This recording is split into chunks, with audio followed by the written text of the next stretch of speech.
আমাদের সমাজ এখন চেয়ারে বসে নামাজের প্রচলন বেড়ে গেছে, ঠাস করে চেয়ারটা নিয়ে ফেলে, এমনি কিন্তু জমিতে গিয়ে ধান কাটে, বেগুন খেতে আলো কোবায়, ঠিক কিনা জোরে বলেন? যে ব্যক্তি পায়ে হেঁটে মসজিদে আসতে পারে উনি চেয়ারে বসে নামাজ পড়লে নামাজ হবে না। ইসলাম চেয়ারে বসে নামাজের কোনো সুযোগ দেয়নি।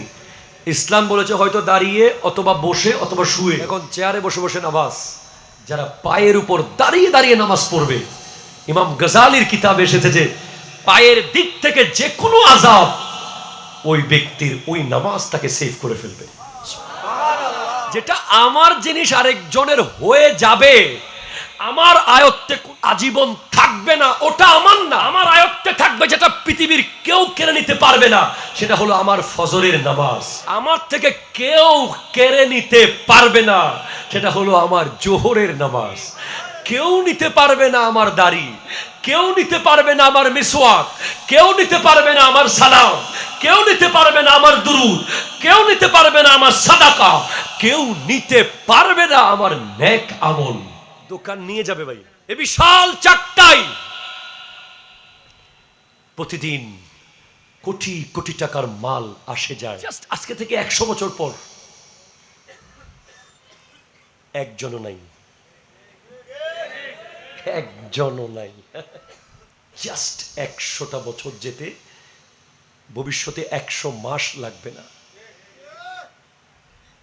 কিয়ামত যত কাছে আসতেছে টাইম তত ছোট হয়ে যাচ্ছে। নবীজি স্পষ্ট বলেছেন লা তাকুমুস সাআতু হাত্তা ইয়াতাকারাবাজ জামান। যতক্ষণ সময় সংকীর্ণ হবে না ততক্ষণ কিয়ামত কায়েম হবে না। যে সংকীর্ণ হয়ে গেছে আমরা চোখে দেখতে পাচ্ছি।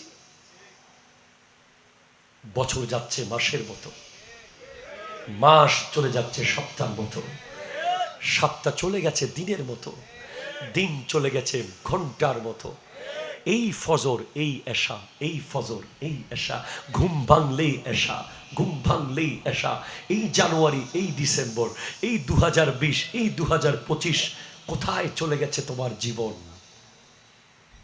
জাস্ট 100টা বছর পর আজকে থেকে, আমি 100 বছর বলতে 50 বছর বললেই হয়ে যেত। আমি বাচ্চাদেরকে সহ ইনক্লুড করেছি, এই বাচ্চাগুলোকে সহ। কেউ নাই চাকতায়ে,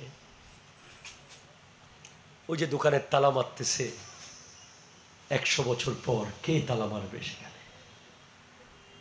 কেউ নাই। ওই যে দোকানদারি করছে, ঠিক 100 বছর পর। এই কথাগুলো যখন আমার নবী সাহাবায়ে কেরামকে বলতেন, সাহাবায়ে কেরাম আর কোনোদিন হাসতেন না। তাদেরকে হাজার চেষ্টা করেও হাসানো যেত না। হ্যাঁ, ইমাম গজালিকে জিজ্ঞেস করা হলো, ওকে ইমাম গজালি আপনি বলেন কিভাবে বাঁচবো? জাস্ট আমি 2-4টা মশার জন্য কত দামি মশারি কিনেছি। আচ্ছা বলেন তো, মশারি ছাড়া যারা ঘুমাইছে তারা কি মরে গেছে? মরে গেছে ভাই? মশারি ছাড়া ঘুমানোর কারণে মৃত্যু হয়ে গেছে এমন কোন রেকর্ড আছে? এরপরও মশারির প্রতি এত গুরুত্ব দিয়েছেন যে মনে হচ্ছে মশারি না থাকলে মরেই যাব। আচ্ছা ওফুত, ও বাপ, ডাল তেল পেঁয়াজ কালকে আনলে চলো, কিন্তু মশারিটা বলিস না। 3-4টা ছোট্ট ছোট্ট মশা। আর কবরের পোকাগুলো এত ভয়ঙ্কর যেগুলো আপনি কোনোদিন দেখেন নাই। এগুলো এত মারাত্মক পোকা যে এগুলো একটা পোকা যদি পৃথিবীতে চলে আসে,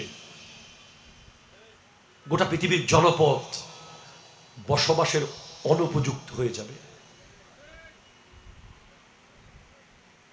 ইমাম গজালি লিখছেন, আমার নবীর হাদিস কোট করছেন যে যারা দাঁড়িয়ে দাঁড়িয়ে নামাজ পড়ে তাদের পায়ের দিক থেকে যখন পোকা আসবে, কোন দিক থেকে? সাপ আসবে, আযাব আসবে, নামাজ একটা স্ট্রাকচার হয়ে কবরে তার পায়ের ওই সাইডে গিয়ে দাঁড়িয়ে যাবে। ডান দিক থেকে আযাব আসবে কবরের। দান সাদাকা, আপনি সবসময় আল ইয়াদুল উলিয়া খায়রুম মিন ইয়াদিস সুফলা, উপরের হাত নিচের হাতের চেয়ে উত্তম। আপনি এই হাতটা দিবেন না, এটা দিবেন। উপরের হাত মানে বুঝেছেন? দানের হাত, যেটা উপর থেকে দান করে মানুষ, আর যিনি নেয় উনি নিচের হাত। তো আপনি নিচের হাতের চেয়ে উপরের হাত উত্তম। আমার নবীর একটা স্পেশাল বৈশিষ্ট্য হলো আজওয়াদুন নাস, সবচেয়ে বড় দানবীর। জুড়ে বলেন সুবহানাল্লাহ। আমার নবীর চেয়ে বড় দানবীর কেউ ছিল না পৃথিবীতে, যিনি এক পেয়ালা দুধকে 70 জনের মধ্যে ভাগ করে খেয়েছেন, যিনি একটা খেজুরকে 4 জনে ভাগ করে খেয়েছেন, যিনি একটা জামা তাও দিয়ে দিয়েছেন, এবং যিনি গোটা জিন্দেগি শুধু উম্মতকে দিয়েই গেছেন, কবরেও দিচ্ছেন, হাসরেও দিবেন। কবরে কি দিচ্ছেন? আমার নবী স্পষ্ট বলছেন, হায়াতি খায়রুল লাকুম তুহাদ্দিসুনা ওয়া নুহাদ্দিসু লাকুম ওয়া মামাতি খায়রুল লাকুম তুরাদু আলাইয়া আমালুকুম ফামা রাআইতু মিন খায়রিন হামিদতুল্লাহ লাকুম ওয়া মা রাআইতু গায়রা যালিকা আস্তাগফারতুল্লাহ লাকুম। হে আমার উম্মত শোনো, আমার দুনিয়াতে জাহিরি হায়াতে থাকা তোমাদের জন্য উত্তম ছিল। আমি তোমাদের সাথে কথা বলেছি, তোমরা আমার সাথে কথা বলেছো, ঠিক কিনা? কথা জোরে বলেন। এরপরে আমার নবী বলেন, ওয়া মামাতি খায়রুল লাকুম, আমার দুনিয়া থেকে পর্দা করাও তোমাদের জন্য উত্তম।